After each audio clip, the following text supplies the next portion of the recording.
Hello friends, welcome to Zen Study. I am Arpit and today I will be teaching you about a very important constitutional post in India, that is the post of Vice President. ये news में इसलिए है क्योंकि हमारे जो x vice president थे mister Jagdeep Singh Dhankhar, उन्होंने resign कर दिया है और उनके इस रेजिग्नेशन से बहुत सारे सवाल उठे हैं। ये सवाल ऑब्वियसली ऑपोजिशन पार्टीज ने उठाए हैं। हालांकि जगदीप धानकर जी ने रेजिग्नेशन देते हुए अपने हेल्थ रीजंस को साइट किया है कि मैं अपने हेल्थ रीजंस की वजह से रिजाइन करना चाहता हूं।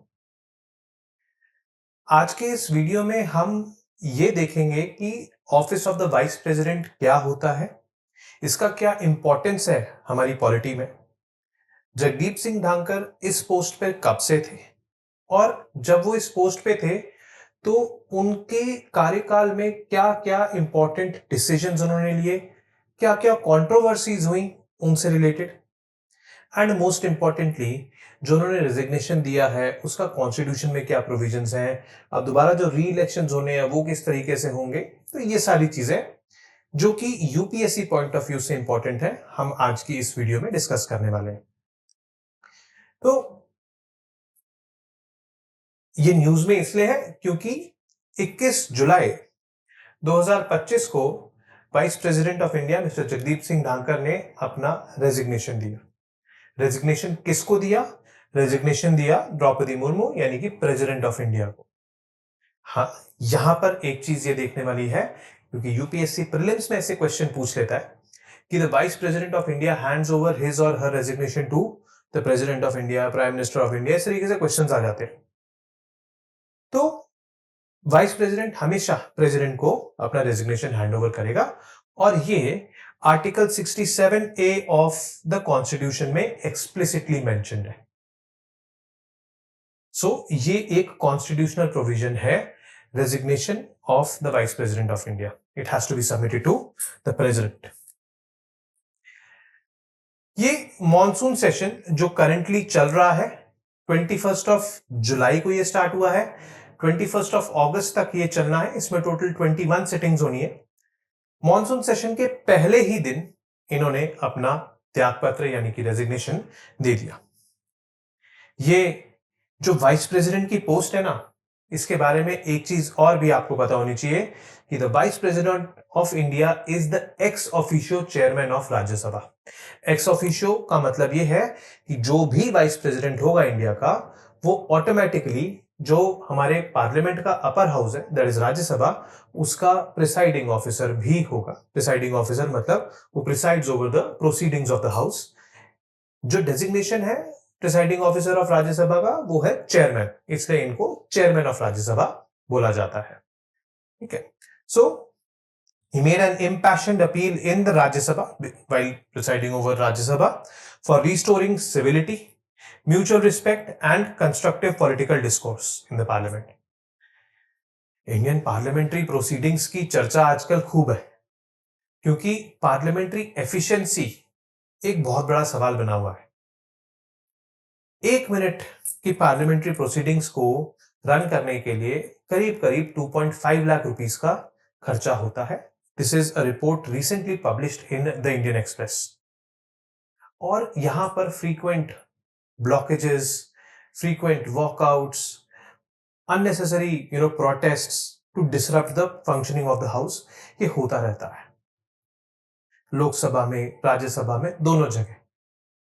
तो इन्होंने वो जो इम्पैशन्ड अपील करी है जाते जाते, that is about this civility, mutual respect and constructive political discourse और डिस्कशंस, ये होने चाहिए। एंड पार्लियामेंट का असली मतलब यही है एक्चुअली देखा जाए तो।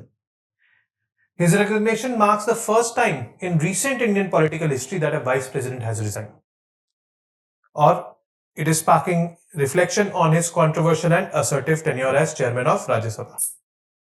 जो इनका टेन्योर रहा है एज चेयरमैन ऑफ राज्यसभा वो कंट्रोवर्शियल भी रहा है। एक फन फैक्ट ये भी है कि दिसंबर 2024 में इनके खिलाफ एक इंपीचमेंट मोशन टेबल करने की बात करी थी जो कि नेगेट कर दिया गया था। ये अपने जो बयान है उसकी वजह से काफी विवादों में भी बने रहे। उन सारी चीजें देखेंगे आगे।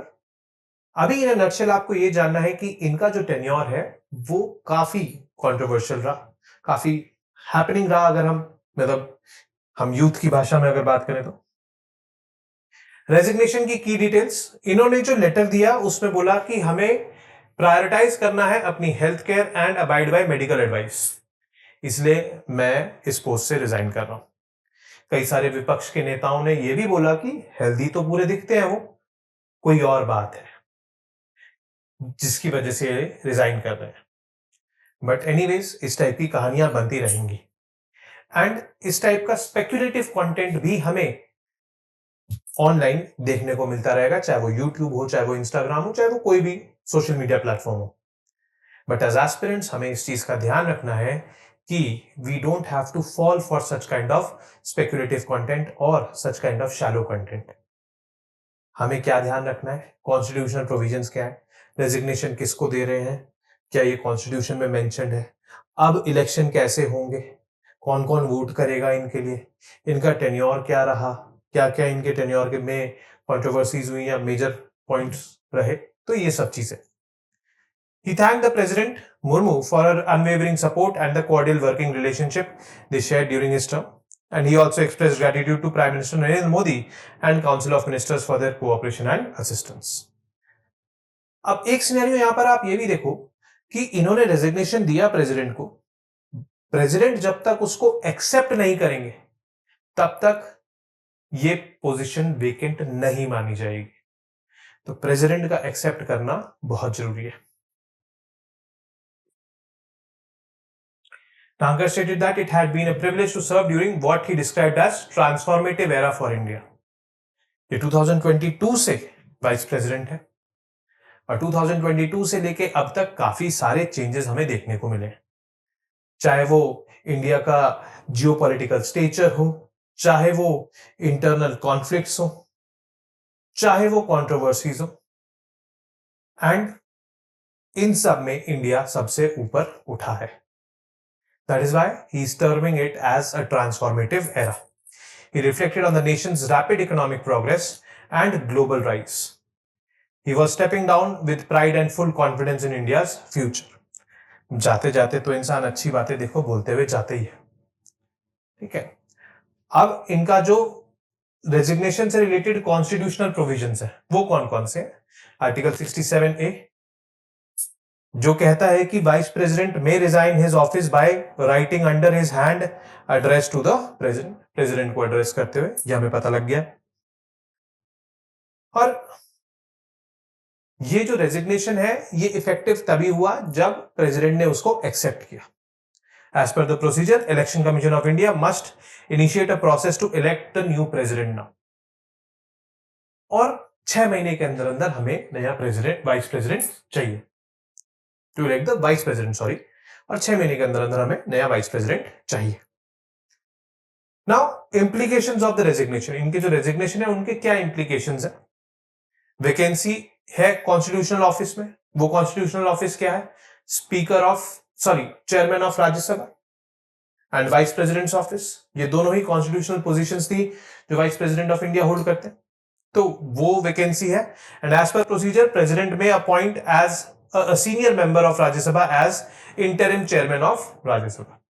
तो प्रेसिडेंट किसी भी सीनियर राज्यसभा एमपी को एज इंटरिम चेयरमैन अपॉइंट कर सकते हैं। जनरली एज पर कन्वेंशन ये देखा गया है जो वाइस चेयरमैन होते हैं वो ही चेयरमैन की तरह एक्ट करते हैं जब तक इलेक्शन नहीं हो जाते, क्योंकि हम कोई भी कॉन्स्टिट्यूशनल ऑफिस वेकेंट नहीं छोड़ सकते। A new vice presidential election must be held within 6 months as per the rules laid down by Election Commission. और ये जो रूल्स है they are governed under presidential and vice presidential elections act 1952। तो इस कानून में लिखा हुआ है कि 6 महीने तक या 6 महीने के अंदर अंदर इलेक्शंस होने चाहिए। अब यहां पर एक कैच है, यूपीएससी आपको एक स्टेटमेंट दे सकता है, मैं प्रीलिम्स की बात कर रहा हूं, कि वाइस प्रेसिडेंट का इलेक्शन 6 महीने के अंदर अंदर होना है after the office being vacant, ऐसा हमारे कॉन्स्टिट्यूशन में लिखा है। अगर इस टाइप का स्टेटमेंट आता है तो ये स्टेटमेंट गलत है, ऐसा कॉन्स्टिट्यूशन में नहीं लिखा है, ऐसा इस लॉ में लिखा है। This law is different from the constitution. ठीक है, तो ये छोटी छोटी बातों का ध्यान रखना। Second is impact on parliamentary functioning. अब वाइस प्रेसिडेंट गए हैं तो जो पार्लियामेंट का अपर हाउस है राज्यसभा, जिसके वो चेयरमैन थे, उस पे इंपैक्ट तो कहीं ना कहीं पड़ता ही है। His absence can lead to temporary adjustments in presiding officers in the upper house. Possible implications for ongoing monsoon session. Session के बीच में उन्होंने रिजाइन करा है, तो वहां पे सेशंस पे इसका इंपैक्ट पड़ सकता है। तो यहां पर हमें प्रोएक्टिव होकर एक एमपी को चुनना पड़ेगा एज इंटरिम चेयरमैन, और इलेक्शन कमीशन इंडिया को एक्टिव रहकर इलेक्शंस करवाने पड़ेंगे to the office of vice president of India. Political and institutional significance. तो धानकर जी के इस रेजिग्नेशन से क्या पॉलिटिकल इंप्लीकेशंस है? तो there is strong intervention during parliamentary proceedings, active role in maintaining house decorum इनका था वहां पर। Advocacy for constructive democratic discourse, हमेशा ये एडवोकेट करते रहते थे कि हमें उन मुद्दों पे बहस करनी है, उन मुद्दों पे बात करनी है जिससे कि हम आगे बढ़ सके। कंस्ट्रक्टिव क्रिटिसिज्म होना चाहिए, कंस्ट्रक्टिव डिबेट होनी चाहिए, ऑब्स्ट्रक्टिव डिबेट नहीं होनी चाहिए।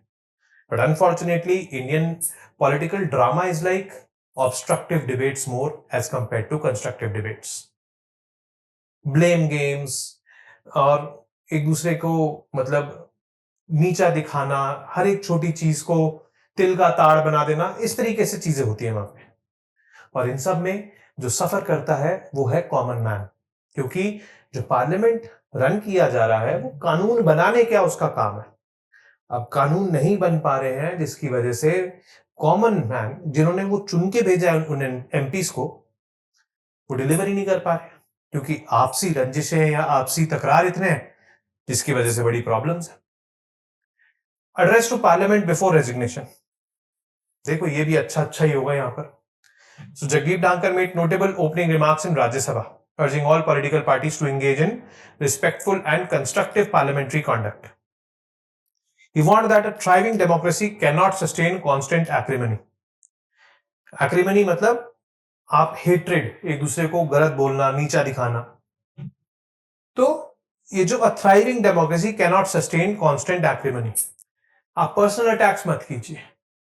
बट अनफॉर्चुनेटली यहां पर वो होते हैं। मैं ऐसा नहीं कह रहा कि विपक्ष वाले करते हैं, पक्ष वाले भी करते हैं, रूलिंग पार्टी वाले भी करते हैं, विपक्ष वाले भी करते हैं। All the MPs are responsible.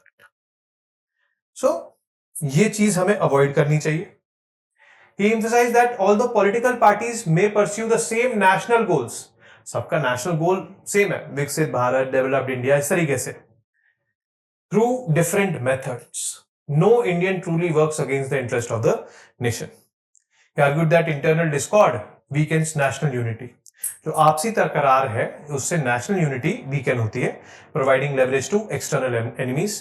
तो जो बाहर के हमारे दुश्मन है वो इस चीज का नाजायज फायदा उठाते हैं, अनड्यू एडवांटेज।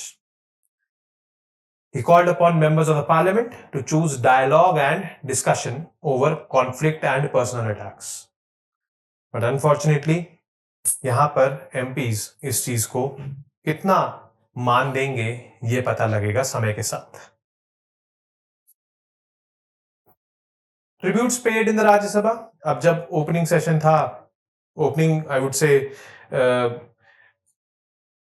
ये मॉनसून सेशन का जो ओपनिंग सेशन था, उसमें दो मेजर इवेंट्स जो अभी हुए हैं हाल ही में, एक तो पहलगाम टेरर अटैक्स, तो जो उसके विक्टिम्स थे उनको ट्रिब्यूट्स दिए गए। ऑपरेशन सिंदूर के बारे में बात की गई कि how Swift it was. And दूसरा जो एयर इंडिया फ्लाइट 171 क्रैश हुई थी, जो वहां पर लोग मारे गए, जाने गए, उनको ट्रिब्यूट पे किया। एंड देन उसके बाद इनका रेजिग्नेशन आया। ठीक है, अब इनके अगर मैं टेन्योर की बात करूं एज वाइस प्रेसिडेंट, तो इनके टेन्योर में जुडिशरी से ये बड़े खफा रहे। एक्चुअली 2015 में क्या हुआ कि एक कॉन्स्टिट्यूशनल अमेंडमेंट एक्ट पास हुआ। वो कॉन्स्टिट्यूशनल अमेंडमेंट एक्ट था national judicial appointments commission act. इस एक्ट के तहत एक कमीशन का फॉर्मेशन होना था। उस कमीशन का काम था जजेस को अपॉइंट करना, जजेस to the supreme court and जजेस टू द हाई कोर्ट। वो अब तक कैसे होते थे अपॉइंट? इस लॉ के आने से पहले, इस लॉ के आने से पहले एक कॉलेजियम होता था। कॉलेजियम मतलब जजेस का ही कॉलेजियम, अ ग्रुप ऑफ जजेस which used to decide upon appointments and transfers of high court judges, appointments of supreme court and high court judges and transfer of high court judges। ये वो collegium decide करता था। Collegium में होते थे chief justice of India and 4 senior most जजेस of the supreme court. किस basis पे अपॉइंटमेंट होते थे, क्या प्रोसीजर फॉलो होता था, क्या क्राइटेरिया रखा हुआ था, किसी को कुछ नहीं पता था। That was not transparent at all, that was an opaque process. और इस कानून के आने से जुडिशियल अपॉइंटमेंट्स एंड ट्रांसफर्स में ट्रांसपेरेंसी आ रही थी। इस कमिटी में लॉ मिनिस्टर भी एक मेंबर थे, चीफ जस्टिस थे, सुप्रीम कोर्ट जजेस थे और जुडिशियल ल्यूमिनरीज थे और एक लॉ मिनिस्टर भी थे। अब जुडिशरी ने इस national judicial appointments commission act को निगेट कर दिया, नल एंड वॉइड कर दिया, मींस कैंसिल कर दिया, एक कॉन्स्टिट्यूशनल अमेंडमेंट एक्ट, ये कहते हुए कि एग्जीक्यूटिव का इंटरफेरेंस जुडिशियल प्रोसेसेस में नहीं होना चाहिए। एग्जीक्यूटिव मतलब जो लॉ मिनिस्टर है वो उस कमिटी का हिस्सा नहीं होने चाहिए। This violates the basic principles of the constitution. Basic principle of the constitution है primacy of judiciary, judiciary primacy, judiciary की प्राइमेसी रहे, जुडिशरी की एक्सक्लूसिविटी रहे, उसमें एग्जीक्यूटिव ना आए। तो जगदीप सिंह ढांकर ने जुडिशरी को इस चीज पे क्रिटिसाइज किया था कि आप अपने अपॉइंटमेंट प्रोसीजर्स में ट्रांसपेरेंसी क्यों नहीं लाने देना चाह रहे। फिर अभी थोड़े टाइम पहले ही एक और लैंडमार्क जजमेंट पास किया है सुप्रीम कोर्ट ने, जिसमें बोला है कि गवर्नर ऑफ द स्टेट के पास लिमिटेड टाइम पीरियड है, that is 3 months to give assent to the bill. अब चाहे वो 3 महीने में बिल प्रेसिडेंट को पास करे, खुद असेंट दे, अगर नहीं देता है गवर्नर असेंट तो that bill will deemed to be assented, मतलब वो माना जाएगा कि वो असेंट उसको मिल गया है। इस डिसीजन पे भी सुप्रीम कोर्ट के, इस वर्डिक्ट पे भी सुप्रीम कोर्ट के जगदीप सिंह ढांकर जी ने जुडिशरी को क्रिटिसाइज किया था और पूछा था कि भाई वेयर आर वी हेडिंग, क्योंकि पार्लियामेंट्री सॉवरेनिटी तो कुछ रह ही नहीं गई, जुडिशियल सॉवरेनिटी दिख रही है हर जगह, जुडिशियल ओवररीच है, बहुत ज्यादा इन्वॉल्वमेंट हो रहा है जुडिशरी का। तो इस तरीके से जुडिशरी के साथ इनके कुछ खट्टे मीठे रिश्ते थे। फिर frequent confrontation with the opposition, opposition के साथ भी इनकी फ्रीक्वेंट कन्फ्रंटेशंस रही, क्योंकि ये डेकोरम मेंटेन करने के लिए अपर हाउस में ऑपोजिशन लीडर्स के साथ या ऑपोजिशन मेंबर्स के साथ क्लैश होते थे, जिसकी वजह से इनका relation with the opposition leaders भी कुछ खट्टा मीठा रहा। तो अगस्त 2023 में ऑपोजिशन डिमांड कर रही थी कि prime minister Narendra Modi upper house में आए, यानी कि राज्यसभा में आए और मणिपुर में जो सिचुएशन है उसको एड्रेस करें। During winter session of 2023 146 members of parliament were suspended. क्यों? क्योंकि ये जो मेंबर्स ऑफ पार्लियामेंट हैं ये डिमांड कर रहे थे resignation of our home minister and they wanted the home minister to address the house. क्यों? क्योंकि पार्लियामेंट में एक कॉमन मैन घुस आया था और उसने कलर बॉम्ब्स वहां पर जला दिए थे, तो parliamentary security breach was the issue. तो वो 146 मेंबर्स ऑफ पार्लियामेंट को सस्पेंड किया गया था, उसमें कई सारे एमपीज राज्यसभा के भी थे और प्रिसाइडिंग ऑफिसर के पास ये अथॉरिटी होती है किसी को भी सस्पेंड करने की। Suspensions were in response to protest demanding a statement from union home minister regarding a security breach in parliament. फिर जो कांग्रेस के लीडर हैं मल्लिकार्जुन खड़गे जी, जो राज्यसभा में हैं, उनके साथ इनके फ्रीक्वेंट कॉन्फ्रंटेशंस देखे गए। तो इस तरीके से चीजें बेसिकली हुई। खड़गे जी ने अक्यूज किया गवर्नमेंट को of weaponizing suspensions to suppress dissent. 146 MPs को जब सस्पेंड किया था तो उनका ये कहना था कि वेपनाइज कर रहे हैं। कपिल सिब्बल जी जो कि अगेन नॉन रूलिंग फैक्शन में है, उनके साथ भी इनके कुछ खट्टे मीठे रिश्ते रहे। ठीक है, तो इस तरीके से चीजें रही हैं। इनके पब्लिक रिमार्क्स भी कुछ कुछ कंट्रोवर्शियल हो गए, जैसे कि सोशलिस्ट और सेक्युलर, ये दो वर्ड्स हमारे कॉन्स्टिट्यूशन में 1976 में ऐड किए गए थे। 1976 टाइम था इमरजेंसी का। अब कॉन्स्टिट्यूशन में ऐड किए गए हैं तो कॉन्स्टिट्यूशन अमेंड करना पड़ा होगा, बट कॉन्स्टिट्यूशनल अमेंडमेंट एक्ट जो पास हुआ, 42nd कॉन्स्टिट्यूशनल अमेंडमेंट एक्ट 1976 में, उसमें आधे से ज्यादा तो ऑपोजिशन के लोग थे ही नहीं पार्लियामेंट में, वो जेल में थे, तो वो डेमोक्रेटिक तरीके से तो नहीं पास हुए। इसलिए इन्होंने बोला कि ये इन वर्ड्स का होना एक सैक्रिलीज एंड है इमरजेंसी के दौरान, and refer to them as a festering wound on the spirit of the constitution, क्योंकि ऑपोजिशन लीडर्स थे ही नहीं इस दौरान। सितंबर 2024 में, without naming him, Dhankar referred to a statement made by Rahul Gandhi as aligning with enemies of the nation. Enemies of the nation में यहां पे उनका जो संदर्भ है वो था जॉर्ज सोरोस से। तो जॉर्ज सोरोस एक अमेरिकन बिजनेसमैन जिनका एजेंडा है इंडिया को डीरेल करना, इंडिया का इकोनॉमिक राइज कंटेन करना, और उनके साथ राहुल गांधी जी का रिश्ता उन्होंने हाईलाइट किया। In response to comment by an MP regarding the RSS Rashtriya Swayamsevak संघ, Dhankar described the Rashtriya Swayamsevak Sangh as a global think tank of the highest order, with full constitutional rights to participate in national development.